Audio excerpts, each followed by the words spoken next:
à des challenges qui seront mis en place, notamment le concept de la minute sans éclairage, qui va être remis au niveau national à travers un agenda bien donné et à des dates bien définies pour que l'ensemble des populations adhèrent et puissent voir un peu l'impact de ça au niveau national. Donc ça, c'est juste un aperçu des actions de communication de court terme, mais aussi en termes de chaleur. Évidemment, il y a un volet très important qui est intégré, c'est la campagne aussi média. Parce que nous allons aussi utiliser tout ce qu'il y a comme média pour relayer davantage l'information. Il y a des supports, beaucoup de supports qui sont déjà conçus et qui sont en place. Des captures vidéo aussi de sensibilisation thématique par rapport à toutes les préoccupations qu'on a en matière d'économie d'énergie. Donc, ce qu'il faut retenir pour le moyen long terme, c'est que nous aura l'AEM qui va être présente dans toutes les régions du Sénégal. Actuellement, nous sommes dans 5 régions. Et aujourd'hui, on ne peut pas atteindre l'objectif de proximité et de relais national de la communication sur l'économie d'énergie en étant basé principalement à Dakar ou bien dans certaines régions. Donc, le maillage territorial va se poursuivre et l'AEM va continuer à ouvrir de nouveaux points d'information territorialisés sur la maîtrise de l'énergie au niveau régional, mais aussi au niveau départemental. Parce qu'au niveau de chaque département, nous aurons des corps de conseillers en maîtrise de l'énergie qui seront sur place pour représenter l'agence et accueillir aussi les populations et les différents usagers pour les accompagner dans leur démarche d'économie d'énergie. Les gestionnaires de l'énergie aussi seront de mise au niveau des administrations, notamment sénégalaises, et ils auront également beaucoup de missions, parmi lesquelles, sans être la seule mission bien sûr, d'être le garant en tout cas des bonnes pratiques, de l'adoption des bonnes pratiques d'économie d'énergie au niveau des différentes administrations. Madame la DG, à quelle problématique répond cette campagne communicationnelle? Voilà, cette campagne communicationnelle vient accompagner la problématique de souveraineté énergétique qui est poursuivie par le Sénégal, notamment à travers l'agenda 2005. Et cette souveraineté énergétique pour l'autonomie énergétique du pays repose essentiellement sur l'utilisation des ressources nationales pour la production de l'énergie. Et donc, qui parle de ressources nationales, peut parler également de ressources qu'il faut préserver. Parce que ces ressources aussi ne sont pas infinies.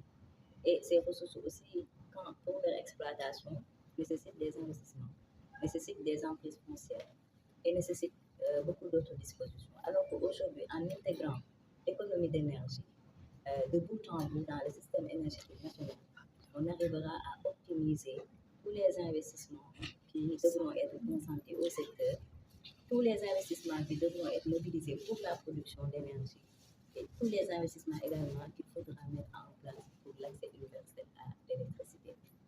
D'accord. Naka ko ñu ko ci wolof boo wax ñu lan la jël xam ne ministre de l'énergie président ko ak programme yi ngeen fay moom ngeen nar a dëgmal ci seen Nous tous travaillons à procéder aux gestes nécessaires pour les économies d'énergie. Il y a de la réorientation qu'on peut faire. Ça fait 71 milliards quand même. C'est extrêmement important et qui peut être orienté vers l'avenir. Monsieur le Premier ministre nous a autorisé à nous représenter aujourd'hui ici pour lancer la campagne de communication. Parce que nous avons vu les sportifs, les professionnels de la culture, les familles religieuses, les administrations, nous avons vu les ministères, nous avons vu le secteur privé, nous avons vu aussi les représentants des associations de consommateurs être prêts, tous à accompagner l'État dans cette promotion des économies d'énergie. Et il y a énormément d'actions à tenir, bien structurées dans le temps par l'agence, bien structurées dans la méthodologie et qui appellent à la participation de tous les Sénégalais. Je ne choisirai comme exemple que cette minute sans énergie qu'ils sont en train de promouvoir et pour laquelle toutes les autorités présentes ici, toutes les familles religieuses, tous sont prêts à participer et à demander aux Sénégalais de participer à cette opération quand elle sera rendue publique sur les minutes sans énergie. Le but, il est double. Le premier, c'est de savoir que avec la vision 2050, travaillons à avoir un Sénégal souverain, juste et prospère. Mais un Sénégal juste, c'est un Sénégal d'équité, un Sénégal d'égalité des citoyens. Et nous devons travailler à faire comprendre à ceux-là qui vivent dans des zones où il y a l'énergie, qu'il y a quelque part des Sénégalais qui 7 jours sur 7, 24 heures sur 24, n'ont pas accès à l'énergie.